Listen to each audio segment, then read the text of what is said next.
Hey everybody, welcome back to the channel. We just got a new Palantir conference by the COO, Shyam Sankar, speaking at the Morgan Stanley Technology, Media, and Telecom Conference. This was a good one. A lot of people have been asking me all my thoughts about this in the comments. I'm going to do a reaction now. Now, this was about 30-minute long interview. I'm going to play about 3 parts that I thought were really, really important and really, really interesting. And let me give some overall thoughts before we get into the actual video. First of all, this was one of Shyam's best performances that I've seen in a while. Now, I know in Q3 earnings, he got some flack. He kind of sounded repetitive, was kind of saying the same stuff. It didn't really make a lot of sense in terms of the specificity of the analysis he needed to provide.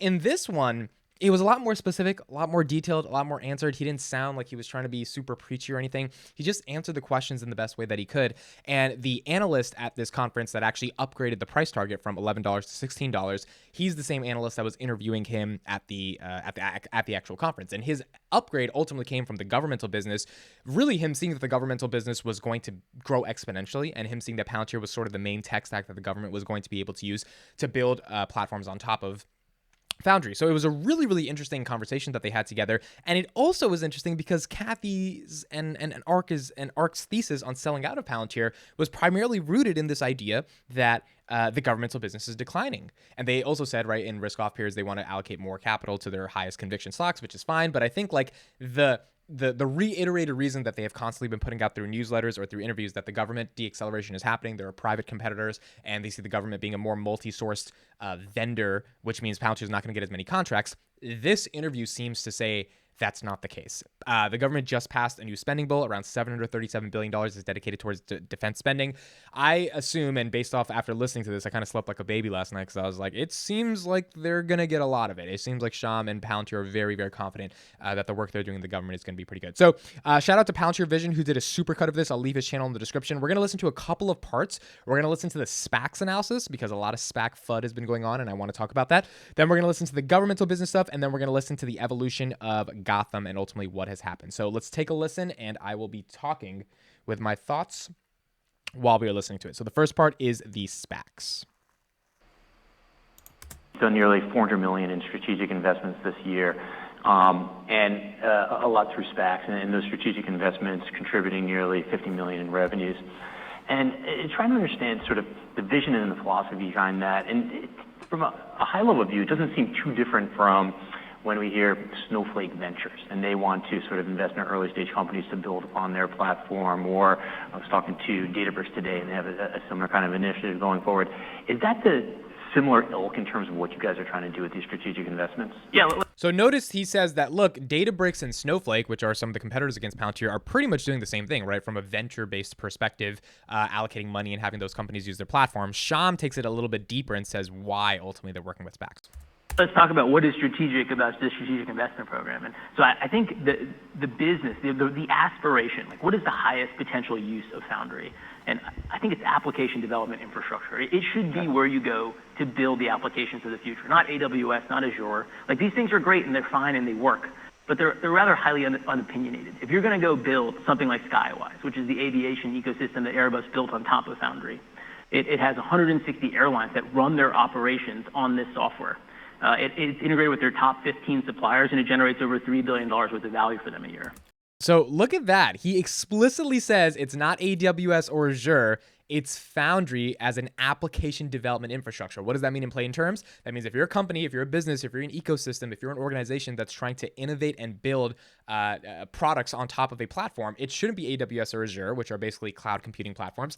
It should be Foundry. Why? Because Foundry is one of the most advanced technologies that exists in terms of AI, machine learning, AI at the edge, et cetera, et cetera. So when he's saying Skywise, which we know is Palantir's partnership with Airbus, has over 150 suppliers that are using this platform that is built on top of Palantir Foundry as the foundational element underneath it, and it's generating over $3 billion of value, which is, you know, really, really good for an industry that has always had data that has been siloed, that has always had logistics issues, supply chain issues when it comes to suppliers and airplanes. I mean, the productivity and efficiency in just getting an airplane into the sky, getting it down on the ground, getting people into their plane and into their destination, all of this stuff, at least through some of the top airlines, is being done on top of Foundry because of the Skywise platform. So that's the differentiated value proposition of a platform like Foundry being utilized for the SPACs, which he's about to talk about. versus something like AWS or Azure that, can give startups $5,000 in free credits versus Foundry that actually has an equity stake in these startups in the SPACs they've invested in, and those SPACs are building their businesses on top of it. We started working on Skywise 2 years after Boeing and Microsoft announced their own aviation ecosystem, which is nowhere. And then it's not because Microsoft's tech doesn't work, it does work. It's because most of the hard work is in front of you. Just saying that you're going to use this storage and this compute is not how you get to value. There's so much risk and execution that's left for these companies. So what's strategic about it is we have invested so much opinion. If you are building applications that require you to integrate disparate data to generate business logic and decision-making interfaces for normal human beings, I don't know how you could do better than starting and building on top of Foundry there. And so I am so excited to work with all my customers who have supply chain problems or want to work on pricing or integration in production, but that's not the strategic investment program. The strategic part of this is Foundry is our AWS. Right. And finding that, it really pushes us in both ways. We have accomplished so much in terms of what our product can do in that category. We've also been able to partner with companies to bring the cutting edge technology we first created in government around edge AI and bring that to the commercial world. There's clearly, if you're building autonomous vehicles, you're generating about 10 terabytes of data an hour on the vehicle. Right. It is completely cost prohibitive to bring all that data to the cloud. So notice what he says right there. One, he says Foundry is our AWS. Shyam has not shied away from saying this before, and he's explicitly like, look, Foundry will be what AWS was for the last decade, this decade, because platforms will be built on top of Foundry, which is the whole nature of how platforms are built on top of AWS. Second of all, he's making a good point here about edge AI. So the nature of edge AI, and I've done a couple of videos about this before, but edge AI is basically it's getting intelligent data not being connected to the cloud. So if you're having an autonomous vehicle, which is producing 10 terabytes of data per hour on the vehicle connected via an IoT device or connected via IoT, the device in and of itself has IoT sensors on it, which is bringing data back to the software. That would be Foundry. If it's going to a cloud, it makes no sense because you have 10 terabytes of data per hour. You would be paying ridiculous amounts of storage fees. So you need AI at the edge that's able to interpret that data in real time. This is how Meta Constellation operates, right? Because its stuff is in the space. You can't go from space to the cloud, then back to the software. It has to happen simultaneously. And that's what happens with edge AI. And that's one of the things that Palantir is working on that many, many other companies are not working on. Snowflake is not doing edge AI or AI at the edge, right? There's an 85% failure rate when companies actually try to engage with this stuff. This is the differentiated value proposition that Palantir has, which their SPAC investments are utilizing, and it's a reason why those SPACs are actually improving and doing well because of these innovations. So you need to do the AI edge inferencing, the data analytics at the edge. And so being able to have the right sort of partnerships to transition that and expand the surface area of what our platforms do is incredibly valuable. On a go-forward basis, should investors think about, should investors expect a similar kind of level of strategic investment on a go-forward basis in those programs?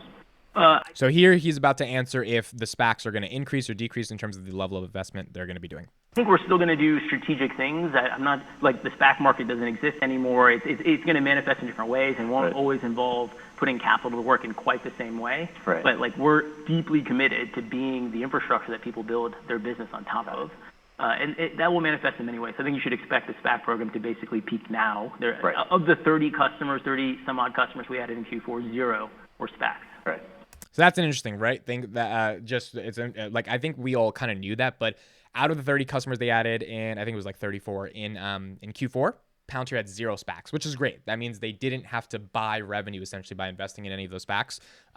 It was organic revenue that happened. And he said the SPAC program peaked. So they have about 14 SPACs. I've done a lot of videos on them. I will continue to cover them. But those 14 SPACs and the journey of those SPACs is definitely going to be an interesting way to keep up with Palantir.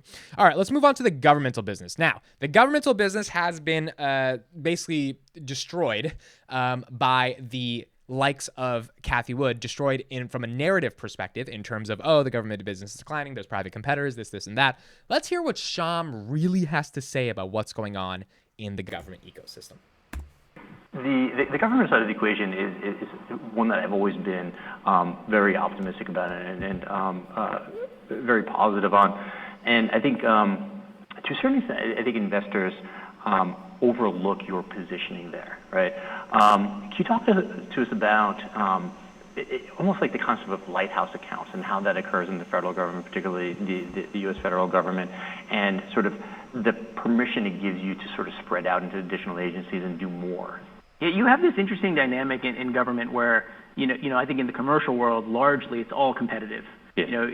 In government, these agencies are kind of, because naturally as humans we're competitive, but they're fundamentally cooperative as well. And so if you have immense network effects as a result. And so when we are able to solve some of these very hard problems under incredible timelines, it sets the standard for what is the requirement that the acquisition executives across services, across different agencies, even if we've done this project in one place, are going to be converging on and going after. So I think it plays to a lot of our strengths and our ability to invest outside of the government's own expectation or vision of what can be done.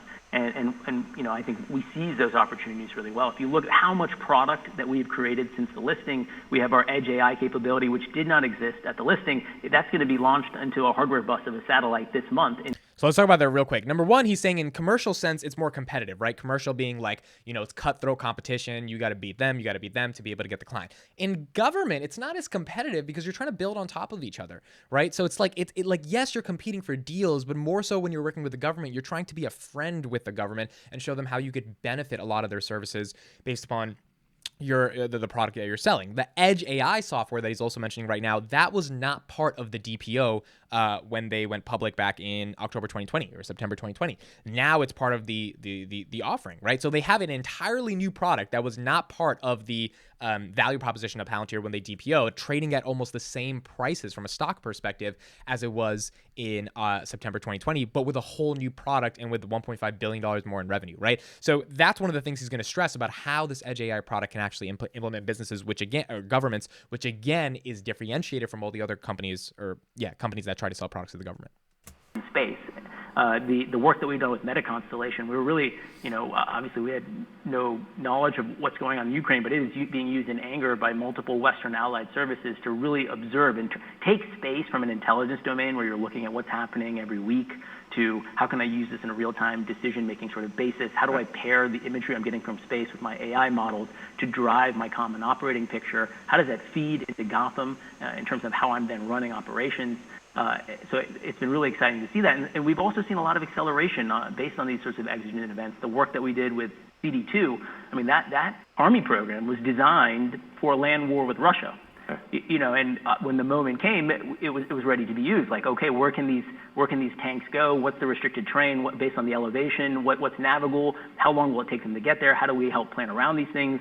And really, in so many different dimensions, we were there to meet the moment, and that's really exciting. It's obviously exciting from a mission perspective. It's what we get up and are excited about working on as engineers, but it catalyzes the growth of the business. It doesn't show up in a quarter, but it creates all these tentacles. It defines what good looks like, whether you're the Air Force or the Army or the Marines, and it starts informing the acquisition philosophy. And in our case, this is commercial product that exists. It's not something you have to go build 2 years from now. You could get it tomorrow. So let's talk about that real quick. That is pretty phenomenal. One of the things he's saying right there is like, first of all, this exists right now. You don't have to go build this tomorrow, so it's here right now. Second of all, he mentions the Russia-Ukraine situation, right? And he's like, look, we built this stuff in case a land war with Russia happened. And now that Russia is happening with a Russian war is happening with another country, now it's time to utilize this, and you don't need to go build this. It is here, it is in place, and it sort of reinforces Karp's thesis in the Kevin Warsh interview at Stanford, which I thought was a good interview, but I thought this one was really specific. And you could be argued that it was a little bit more detailed in terms of some of the stuff that's actually going on in the business. Karp's argument was like, philosophically, the world is crazy. Things are going to get crazier. We need to do something about it. Shyam is like, hey, we built this product because the world is crazy, and now that the world is crazy and we actually have something that we're able to utilize, it's a really meaningful thing to understand, right? Because now that this product exists, the product is able to interact with the government, and as a result, that should hopefully create more business intelligence, more business opportunities for Palantir as a result of actually being able to build a product that was used, is going to be used, and is constantly being used in the context of MetaConstellation. The MetaConstellation geospatial intelligence that is actually providing people in the government geospatial analysis of what's going on in Russia and Ukraine from a space perspective, right? Because there's satellites actually giving you imagery. That stuff is also important as well. And that information is coming in real time because of Edge AI. This is the most cutting technology that exists. And this is primarily why I'm ultimately an investor in Palantir at the end of the day as well. Now, final thing we're going to listen to is them suing the Army and their governmental. Actually, we'll skip that. You guys probably know about it. He just talks about like how they sued the Army because there was a like legal precedent for this. We're going to listen to 2 final minutes about governmental contracts because that's an important thing to listen to, especially given there's a new budget out, and then we will end it here. And again, I will leave the full thing in the description for anyone who wants to check it out. Continuing resolutions hit, right? And you explain to us sort of what that means from like a Palantir side of the equation. You have the existing contracts. What is that what's the impact in terms of being able to get new contracts rolling versus executing on existing contracts? Yeah. And what kind of drag does that exert? The principal drag that these continuing resolutions create is that they prevent new starts from occurring. So existing programs can continue, things that have been budgeted for more or less can continue, but things that are new awards, they get delayed until this happens. Right. Now, I think there's really complicated dynamics that happen when a budget does get passed. So if we get a budget imminently here, that whole money needs to be spent by September 30th. Listen to that real quick. If they get a new budget, that money, so that's $700 billion in defense spending, they only have 6-7 months to spend it. It has to be spent every single year, right? That's why they have a new budget every year. So, when Kathy was saying, well, their government stuff is slowing down, a lot of the analysis that people were coming up with was like, wait a second, there's just not a new contract yet. So, of course, it's slowing down. There's not enough money in the system. And Shyam is saying, well, if we get some more money, we might get some more deals. And in reality, you can't spend money on September 30th. So that means everything has to more or less be obligated in July. Yeah. So you have from April to July to go spend an entire year's worth of funding. And so that creates volatility to the upside where lots of projects are going to get additional capital to go even faster. Right. So those projects can be shaped by real-world events. And other projects may kind of get caught up in the sort of blitz to get the money out the door. Got it. And then part 3, then there's exogenous events, and you have a geopolitical crisis like Ukraine. If emergency spending bills start getting passed, how does that change the dynamic? Does that free up spending and free up dollars that could be put at use for solutions like Palantir? It absolutely does, and I think it plays to the strength of our business model where... So he's explicitly saying, look, the stuff that's happening geopolitically with Ukraine and Russia, that stuff is going to result in upside for Palantir. We're not waiting for that money to be obligated to start innovating. Like we are there literally on the front lines, building as much features as we can for the generals who are running these campaigns, creating as much visibility across the allied force. That innovation is like a punctuated equilibrium, and it creates a bunch of IP, a bunch of interesting products that then can be systematized and brought to bear against the government's problems through the funding that is available. Got it. Interesting stuff. I'm going to end it off there because that's pretty much it. Again, you guys can check it out in the description if you want to see the whole thing. This was one of the best interviews and conferences I've seen for a while. As a Palantir investor, as someone who's trying to understand the company a lot more, this gave me a lot of insight of just like what their role is in the government, what the trajectory is, how the business has evolved, all these different minutia that Shyam is talking about, the SPAC investment thesis, what they're trying to do, what is the vision for Foundry. Like this was one of the most comprehensive interviews I've heard in a very long time. I'm very happy they did this conference. There's a couple more events that they're doing over the next couple of days that I think will be posted on YouTube as well. And it's interesting stuff. Very, very interesting stuff. So thank you guys for watching. Let me know your thoughts in the comments. I think this was one of the best interviews they've ever done. Listen to the whole thing on Palantir Vision's channel and then come back and comment and leave your thoughts. I think, if you hear this interview, even though the stock price is not where you'd like it to be probably as an investor, you would feel a lot better about the value of your investment and the potential trajectory of the business. So thank you guys for watching. Patreon and the Discord. If this content brings you any value, please make sure to check it out. Definitely hop into the Discord. It's a fun time there. Thank you guys for watching. Leave your comments below. I'll see you in the next one.